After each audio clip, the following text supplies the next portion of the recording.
week. Excellent. Well, we hope also you may get into the fact that the FBI believes that John Bolton should face charges over alleged email classified documents. Obviously, in other news, saw the raids at his home and his office. A senior FBI official on the raid, New York Post, we have this quote saying the Biden administration had probable cause to know that he had taken material that was detrimental to the national security of the United States. They made no effort to retrieve it. That was a friendly administration to Bolton. They kept bashing Trump the entire time for weaponizing law enforcement, and they, by politically stopping a righteous investigation, are the ones who weaponized law enforcement. What are your thoughts? Well, I thought it was interesting in this piece. So senior FBI official talking to, reportedly to the New York Post, that they said that this case is entirely separate from a case that was opened involving whether there was classified information or violation of an NDA for his 2020 book.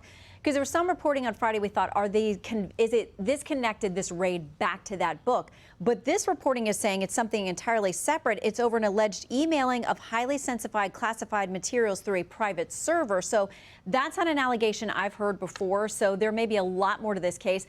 Many, many steps to go. But the FBI did gather evidence from both home and office locations. They'll have to sift through that and see if there's something worth taking to a grand jury now. You know, Shannon, one of the things that conservatives have been really concerned about, and I think rightfully so, is the idea of debanking. We first of all saw a lot of this in full force with the Canadian truckers, but it is happening here in the United States as well. Here is a quote from the bank executives, because Jim Jordan and those types are trying to hold them accountable for it. They said, when there's ambiguity in the law, beauty is in the eye of the beholder. And for a long time, the beholder was the Obama and Biden administration. Those pressures were very, very real. When your regulator gives you a suggestion, it's not a suggestion, it's an order.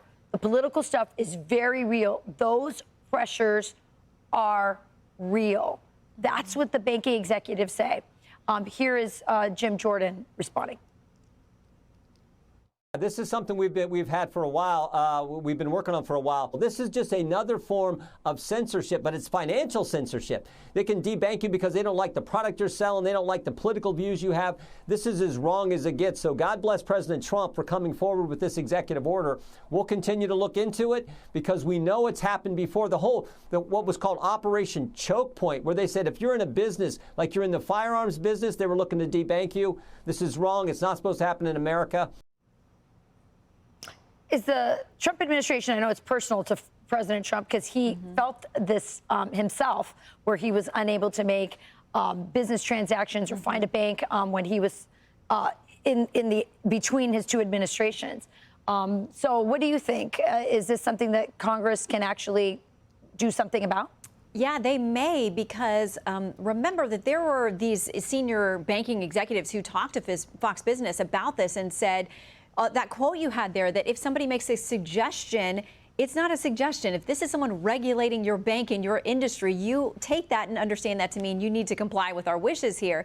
And as Congressman Jordan talked about, it wasn't just going after people for shady business. It was going after people who had legal, legitimate businesses and saying, we're not going to do business with you. Now, what some of these banks will say is there's a reputational risk. That's a quote that they will use to say there's something associated with you or your business that may bring trouble upon the bank. Well, this executive order the president signed says you can't assess these, bank loans or business anymore on reputational risk. If a business is legal, you're not able to stop doing business with them because you don't like the industry, whether it's guns, or you don't like the politics, whether they're conservative or liberal. You just can't do it. And in that executive order, he said not only do you got to stop doing it, he's asked for these banks to take a retroactive look backwards and report where they have found that they were doing it.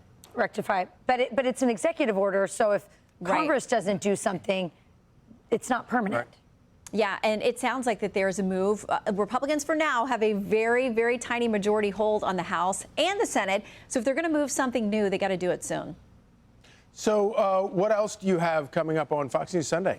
Well, my goodness, we booked a special legal panel because of the FBI raid, because of the Ghislaine Maxwell tapes being released, because of President Trump's big win, getting a $500 million judgment against him tossed. We're going to talk about all that.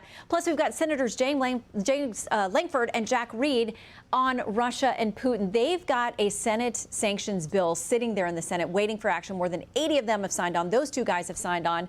Are they going to pull the trigger? And will it get Putin's attention? We Good shall stuff. see. We'll be watching. See you in the sauna. Watch you in the Fox News sauna. Sunday this afternoon on Fox News Channel. That's right. You can watch it from your sauna.